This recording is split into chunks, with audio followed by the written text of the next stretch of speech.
Hey everyone! So today my friends will be actually helping me reading this fan fiction. Say hi everyone! Hi! What's up? But yeah, it's just gonna be really fun, and I hope you guys enjoy it. Goodbye! Sitting on the edge of my bed, I looked at the clock. 12 a.m. It showed. I sighed. Think about my girlfriend, listener. She was just so sweet. Suddenly, I got a message from my phone. Yeah, I couldn't sleep. I was thinking about you. Oh, poo. Really? Same. I couldn't sleep. Talking to you really makes me feel better. Well, good night, Zeku. Alright, good night, listener. When I woke up the next day, I was so tired. But I was so glad I could talk to Midoriya last night. Getting out of bed, my mother called. Sweetie, good morning. Good morning, Mom. I shouted back. After getting ready, I walked out the door happily, excited to see my boyfriend. Midoriya came running and stopped when he saw me. Oh, good morning, listener. Can you meet me at 6 o'clock tonight? Why? I asked curiously. Well, I want to spend some alone time with you. That's all. It's okay if you don't want to. I cut him off and say, sure, where? Midoriya didn't answer. Instead, his face went red. I haven't thought anywhere yet. He sighed, slightly embarrassed. I chuckled and asked, how does the new sushi restaurant in the mall sound? I've been waiting to go there for ages. You were currently sitting in the cafeteria with the Baku squad and munching on a piece of bread. Mina sat in front of you, talking about the drama as usual, when something she said caught your eye. I heard Bakugou is trying to tell someone to go on a date with him. Bakugou looks at Mina with a death stare, yet Mina continued rambling on about drama. You didn't pay attention at all, because of what she said earlier. Bakugou wanted to go on a date with someone? I know we're not together or anything, but I can't help think. Is that someone me? Weird, you thought. After lunch, you and Mina were heading back to Class 1A when shouting was heard. I heard you want to ask listener out. What? Came out another voice. Before I could react, Mina pulled out her phone and started to record. Mina, I whispered shouted, but she ignored me. Fine, I'll bet $100 she will reject, a voice said. Then a grunt came and replied. Fine, but you better pay back when she says yes. When the voice was finally settled down, the door opened and Bakugou came out. Would you do a quick stalking? He yelled at Mina. And listener, follow me. Moments later, Bakugou, where are you bringing me? I asked. Just don't ask questions, he said. We went to the rooftop. Outside was okay. Clouds blocked some parts of the sun. It wasn't fully cloudy. Katsuki stopped. The rooftop? I asked, confused. Bakugou stared at me and asked, will you go out with me? Will you what? You stammered, completely oblivious. Will you go out with me? Repeated Bakugou. Oh, you said. Sure, Bakugou. Suddenly, Bakugou turns really red and screams off the roof. Sarah, now you owe me $100! Walking into the classroom, you place yourself next to the Baku squad. Good morning, listener! Exclaimed Mina Astrodo. Your cousin Ashley runs to you. Good morning to you, too. You smiled at her. Walking to Kirishima and Karanarmi. You noticed that Kirishima was wearing a weird smirk. Well, good morning, Pikachu and Kirishima. You say walking to Bakugou. Hi, you simply say to him. Knowing Bakugou has a huge attitude, you try to avoid him. Shove off your extra, was usually your reply. But today, you were greeted with a smirk. Weird, you thought to yourself. Finally, when Jiro arrived, she gave you the biggest smirk you've ever seen her do. Finally, you broke it off to them. What are you all smirking about? You asked quite impatient. About time you asked, started Bakugou plainly. Then he looked at Kaminari. You know what I mean, Bakugou said. Walking towards you, Kaminari smiles and asks, will you go out with me? Wait, what? You were murmuring like Midoriya does when he's frustrated or flustered. Listener, are you okay? Was that too much? Kaminari asked in the saddest tone. No, Kaminari! I was just surprised. And yes, I will go out with you. Kaminari was so happy. Does it mean I'm your boyfriend? You never asked properly. You replied in a joking manner, then said, "Though, I will be your girlfriend." I see my dork sister walking into the classroom. When I look aside, I see Half and Half staring at her. Strange. So I walked up to him. I said, "Yo, Half and Half, quit staring at my sister, unless you have a reason." "Does she mind?" Half and Half says in a calm voice. Remember, this is Bakugou's point of view, so it's probably going to get a little aggressive. I didn't know what to say. Good. Now, if you don't mind, I am going to be minding my own business. Half and Half continues staring at my sister. Then, Kirishima popped up. "Yo, Todoroki, if you're a man, you should ask her out." That shocked both me and Todoroki. "What?" We screamed at the same time. But my sister just looked over and shouted, "Hey, Katsuki, what's up?" "Oh," asked Half and Half. I shouted. Then, Listener walked over.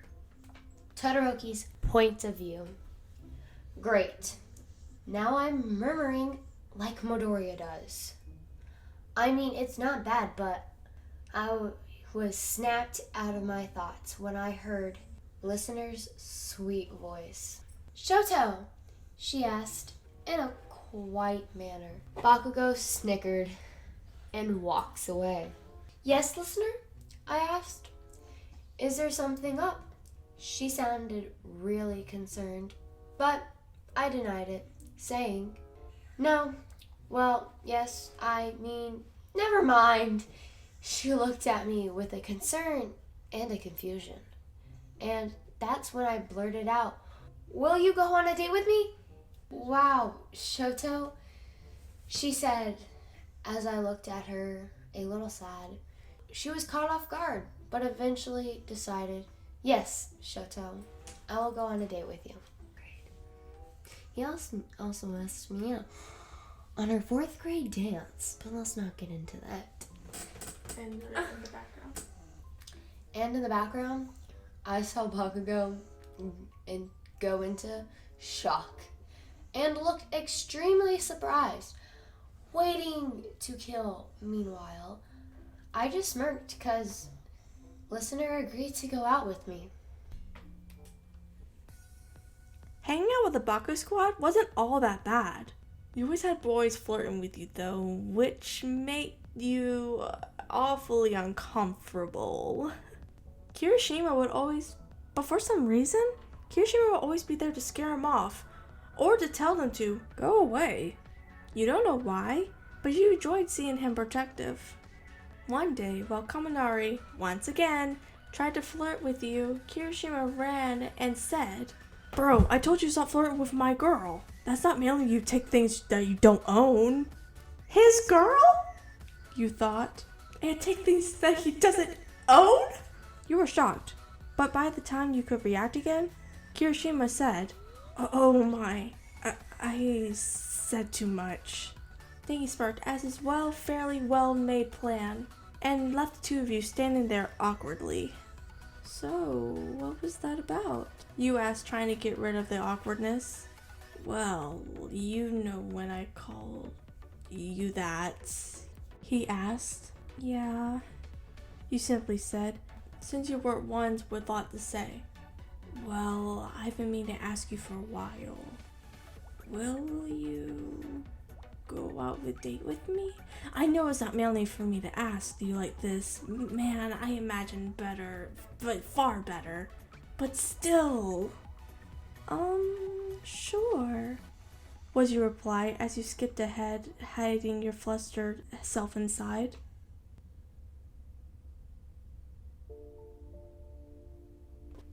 You had joined the League of Villains for a while now, but you couldn't help but feel like someone was always watching you. But your sister, Toga, always told you to brush it off, knowing that your sister knew everything with lots of drama around the league. You somewhat wanted to question her, but decided to keep it quiet. One day, you overheard a conversation between her and Dabi. Turns out he was gonna ask you out, even though you knew you didn't want to spoil the fun, so you pretended not to know that Dabi was gonna try to ask you out. If you were truly honest with yourself, you always had a soft part for Dabi. And when the day finally came, the whole League of Villains was watching him confess to you. Toga, being your sister, was the most worried about it. Yet, in the end, it all went fine. It went something like this. Listener, can I talk to you privately? Sure. What do you want to talk about? I've been wanting to tell you this for a while now, but I love you. So will I what? Go out with me? Only if you use the magic word. Taunting. Ugh, fine. Will you? Listener, please go out with me. Of course I will. Second prov. You are currently sitting on a couch, drinking a soda, when Shigaraki emerges from the side, dragging you into his room. Shigaraki-kun, you whispered, but he just looked at you and yeeted you on a chair. And now you were confused. Shigaraki sat across from you and poured himself some wine. Since he wasn't a man with words, he looked at you and said, "You're wondering why I brought you here, right?" You slightly nodded before starting to panic. Were you doing to be kicked out of the league? Did you do something you weren't supposed to do? All of those thoughts were just getting to you when you hear Shigaraki's voice. Listener, no need to panic. It's not something you need to worry about. You could tell he was lying, so you asked, "What is it?" "Well, I was hoping we could go on a mission together."